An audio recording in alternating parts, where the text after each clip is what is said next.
करनी है तो बेरोजगारी की करो, महंगाई की करो, अपराध रोकने की बात करो, इसकी समीक्षा होनी चाहिए, देश की विकास की बात करो। यह पूछना चाहते हैं देश के प्रधानमंत्री से। मैं इस पर शब्दों में बता देना चाहता हूं, और ये मीडिया के लोग सही हो जाए और मीडिया के लोग ईमानदारी से काम करना शुरू कर दे तो मैं ज्यादा बड़ी बात नहीं कहता हूं। 1 महीने में इस प्रधानमंत्री को हटाने का काम हम कर देंगे। हमने कोई किसी नथु केरा के पवित्र चरणों में राजनीति नहीं सीखी। परम पूज्य बाबा साहब डॉक्टर अम्बेडकर के परम शिष्य प्रोफेसर पूज्य बीपी मौर्य, जो बाबा साहब के साथ 10 साल काम किया संविधान के बनाने के समय, उनके पवित्र चरणों में राजनीति सीखने का काम किया है। बाबा साहब डॉक्टर अम्बेडकर के जीवन चरित्र को देखा है, तथागत बुद्ध के रास्ते को अपने चलना सीखा है। हम बता देना चाहते हैं, ये बुद्ध की बात करते हैं, पीला चोला पहन करके जापान जाते हैं, कोरिया जाते हैं, थाईलैंड जाते हैं, कंबोडिया जाते हैं, लंका जाते हैं, कहते हैं कि हम बुद्ध के पवित्र लोग, पवित्र की भूमि में काम करने वाले लोग हैं। बहुत झूठ बोल करके पैसा ठक्कर गिलाते हैं ये लोग। आज हम सब लोग अपने गरीबों के, दलितों के, पिछड़ों के, शोषितों के हमदर्द, बेजुबानों की जवान, हमारे राष्ट्रीय नेता ही नहीं अंतर्राष्ट्रीय नेता पूज्य पवार साहब के जन्म दिवस को मनाने के लिए इकट्ठे हुए हैं। ये बात कोई छुपी हुई नहीं है कि उनका इतिहास राष्ट्रीय नहीं अंतर्राष्ट्रीय इतिहास रहा है। माननीय पवार साहब ने महाराष्ट्र की पवित्र भूमि पर जन्म लिया, और मैं उस महाराष्ट्र की पवित्र भूमि को नमन इसलिए करता हूं कि वहां उस भूमि से हमारे महापुरुषों ने देश में जन्म लिया, जिसमें महात्मा ज्योतिबा फुले, सावित्रीबाई फुले, तुकाराम महाराज, गाड़गी महाराज और परम पूज्य बाबा साहब डॉक्टर अम्बेडकर जैसा महान सपूत पवित्र भारत में पैदा हुआ। इसलिए मैं महाराष्ट्र की जमीन को नमन करता हूं, और इसलिए मैं आदर भी करता हूं उनके आदर्श का, उनके प्रिंसिपल का, सिद्धांत का। मैं तो प्रार्थना करता हूं, क्योंकि मैं आत्मिक व्यक्ति हूं, कि जिस शक्ति ने पूरे संसार को बनाया है, रचा है, हम बैठे हुए हैं, जिसकी सांस एक आशा के रूप में चलती है हमारे शरीर में, मैं प्रार्थना करता हूं कि पवार साहब हजारों साल तक जीवित रहे हमारे बीच में। आज आवश्यकता है उस महान शख्सियत की। यह देश विशेष विषमतावादी शक्तियों से जूझ रहा है, समस्याओं से जूझ रहा है।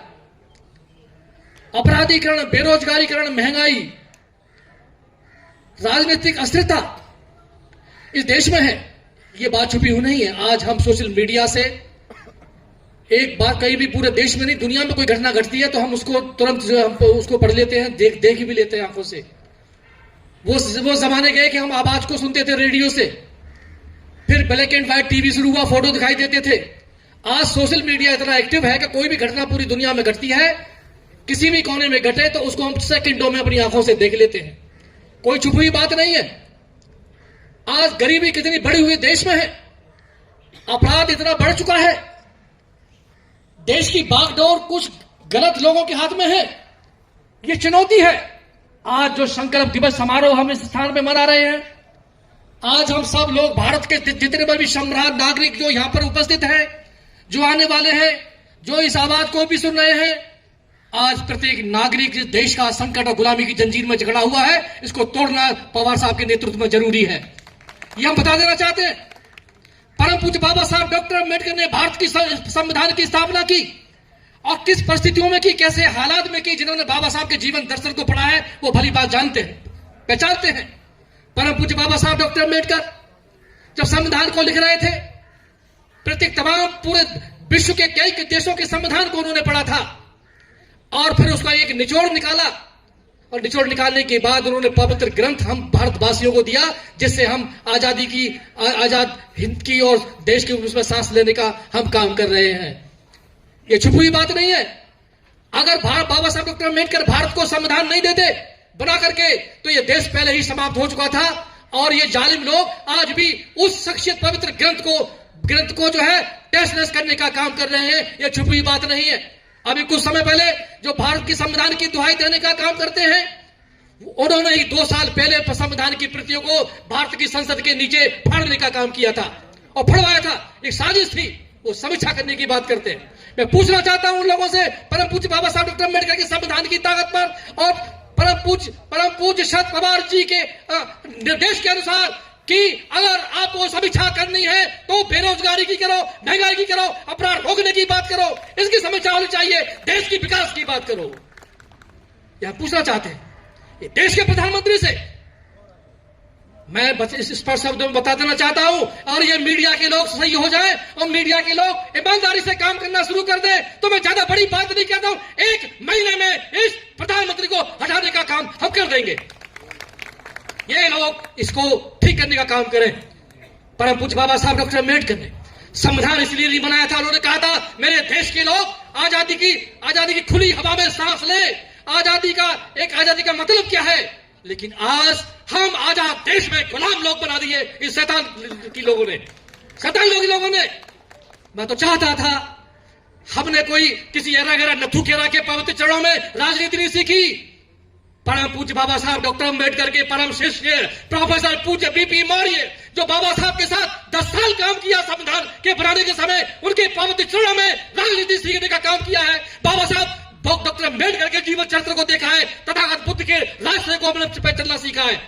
हम बता देना चाहते हैं, ये बुद्ध की बात करते हैं, पीला चोला पहन करके जापान जाते हैं, कोरिया जाते हैं, थाईलैंड जाते हैं, कंबोडिया जाते हैं, लंका जाते हैं, और कहते हैं कि हम बुद्ध के पवित्र की भूमि में काम करने वाले लोग हैं। बहुत झूठ बोल करके पैसा ठग करके लाते हैं ये लोग। मैं तो बता देना चाहता हूं, आज हम लोगों को काम करना है, संकल्प लेना है इस पवित्र स्थान से। परम पूज्य बाबा साहब डॉक्टर अम्बेडकर के आइन को बचाना है। बाबा साहब ने कहा था कि जिस दिन भारत में से संविधान समाप्त हो जाएगा, मेरी मृत्यु उसी दिन हो जाएगी। लेकिन परम पूज्य बाबा साहब डॉक्टर अम्बेडकर, हम आपको बता देना चाहते हैं कि देश के बुद्धिजीवी लोग, क्रांतिकारी लोग बाबा साहब के संविधान को समाप्त होने नहीं देंगे, चाहे हमें जान की कुर्बानी करनी पड़े माननीय बाबा साहब के नेतृत्व में।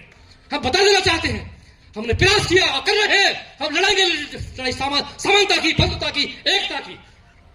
ये लड़ाई लड़ी जाएगी।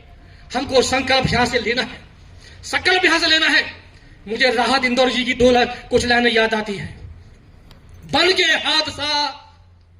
के हादसा बाजार में आ जाएगा, और कल हो सकता है कि अखबार में छप जाएगा, और चोर उचकों की करो कदर, पता नहीं कौन सी सरकार में आ जाएगा। यह राहत जी की मुझे लाइन बहुत अच्छी लगती है, लेकिन हमको संभल के चलने की जरूरत है। हमको बाबा साहब के आइन पे चलने की जरूरत है। हम संविधान को मानने वाले लोग हैं, हम अंधविश्वासी लोग नहीं हैं, हम संविधान की कदर करने वाले लोग हैं। हम चलेंगे, मानेंगे, चाहे कुछ भी हो जाए।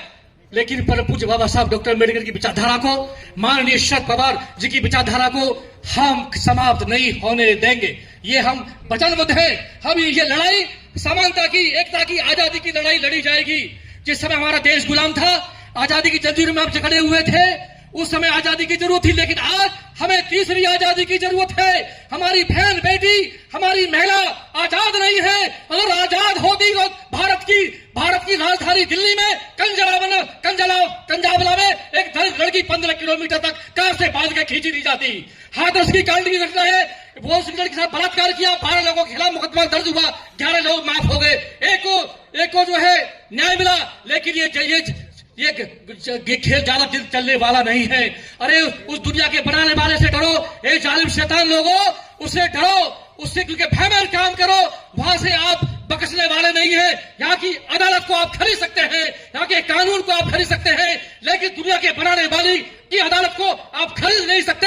वह आपको दंड मिलने का काम करेगा, और वो समय साथियों जल्दी आने वाला है। आप अपनी आंखों से देखेंगे देश की तस्वीर को बदलते हुए। मैं बता देना चाहता हूं, 24 हमारा है, उसके बाद इनका कोई स्थान देश में नहीं होगा। अगर ये मीडिया के लोग ईमानदारी से काम करने का काम करें तो, लेकिन ये काम नहीं करते हैं, ये बिकाऊ है, और ये एक एक शब्द को बेचने का काम करते हैं। लेकिन यूनिवर्सल ट्रूथ को ये कभी भी खरीद नहीं सकते। मैं तो अपील करूंगा पत्रकार लोगों से, देश के तमाम नागरिक लोगों से, अरे भाई तीसरी आजादी की जंग के लिए अब तैयार हो जाइए। माननीय पूज्य बाबा साहब के नेतृत्व में जो सपना उन्होंने देखा था, जो सपना महात्मा ज्योतिबा फुले ने देखा था, जो सपना सावित्रीबाई फुले ने देखा था, जो सपना परम पूज्य बाबा साहब डॉक्टर अम्बेडकर ने देखा था, और जो सपना हमारे नेता देखने का काम कर रहे हैं, उस सपने को पूरा करने का काम हम तमाम कार्यकर्ताओं का और नेतागणों का कर्तव्य बनता है। हम लोग जान की बाजी लगाने को है, सरफरोशी की तमन्ना अब हमारे दिल में है, देखना है तुम कितना बाजुए कातिल में है। हम बता देना चाहते हैं ये बेबुनियादी शख्सियत ताकतों के लिए कि अब तुम्हारी दाल ज्यादा गलने वाली नहीं है। जो तुमने किया, जुम्मा 3 दिन, भविष्य हमारा है, भविष्य भारत का है, भविष्य जो है तमाम गरीब से गरीब व्यक्ति का है। तो मैं ज्यादा समय नहीं लूंगा क्योंकि यहाँ बोलने वाले काफी लोग हैं। बोलना तो मैं काफी चाहता था, लेकिन मेरे जो अरमान है वो मेरे दिल में है और दुनिया का बनाने वाला मेरे अरमानों को पहचानता है। अब ये समय परिवर्तनशील है, समय आने वाला है, हमको अपने हौसलों को तोड़ना नहीं है, आगे बढ़ना है। वीर तुम बड़े चलो, धीर तुम बड़े चलो, शहर की दहाड़ हो चाहे सामने पहाड़ हो। मैं बता देना चाहता हूं, ये अब ज्योति जो बाबा साहब ने जलाई है, हम इसको बुझने नहीं देंगे, जलेगी, आगे भी जलेगी। अभी मैं रात बाबा साहब के इस विषय में पढ़ रहा था कि उनसे पूछा कि आप तो पिछड़ा वर्ग से आते हैं। ये जाति जो है कभी जाति नहीं है। इस देश में व्यक्ति का मूल्यांकन जाति से होता है। जिस दिन देश में कलम से, शिक्षा से, व्यक्तित्व से मूल्यांकन होना शुरू हो जाएगा, इस देश की तस्वीर और तकदीर बदल जाएगी।